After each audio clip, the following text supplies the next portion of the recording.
When I was 5, I was kidnapped, and it's something that a lot of people back then didn't really want to talk about.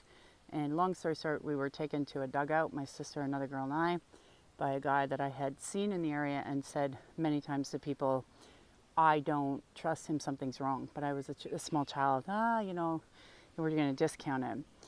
Long story short, the last thing I remembered, and I won't get into it all, I wrote a bit about it in my book, God, Where Are You? It's me in the bio, links in the bio, is when I had the gun to the back of my head and I could hear the cop cars and I passed out. After that, there wasn't any counseling back then in the 70s or understanding of what PTSD was.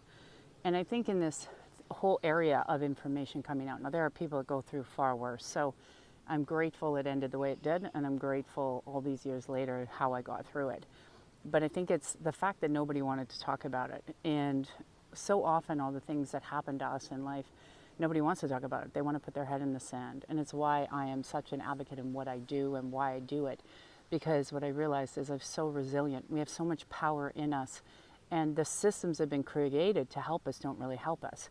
You look at the addiction counseling, it doesn't really help you. It kind of keeps you stuck in a mode. That's why people relapse and go back. Versus understanding and training them about their awareness and their intuition and what's going on and how it affects the actual physical body. And we have to start talking about things that make us uncomfortable and start talking about things that are challenging and stop putting our heads in the sand. And that would actually start to create a lot of healing in the world and a lot of healing in the planet.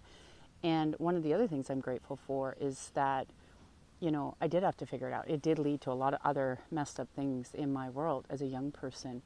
But what it also did is really help me find my strength and my resolve. Yeah, people say you should have been a crack addict or a drug addict or, you know, an alcoholic. And there was always something in there that allowed me to pull myself out of these situations.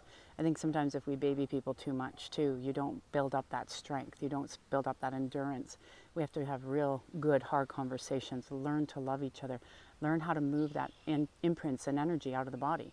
I learned that, and now I look at it as what an experience it was and the gifts that it gave me versus just a trauma.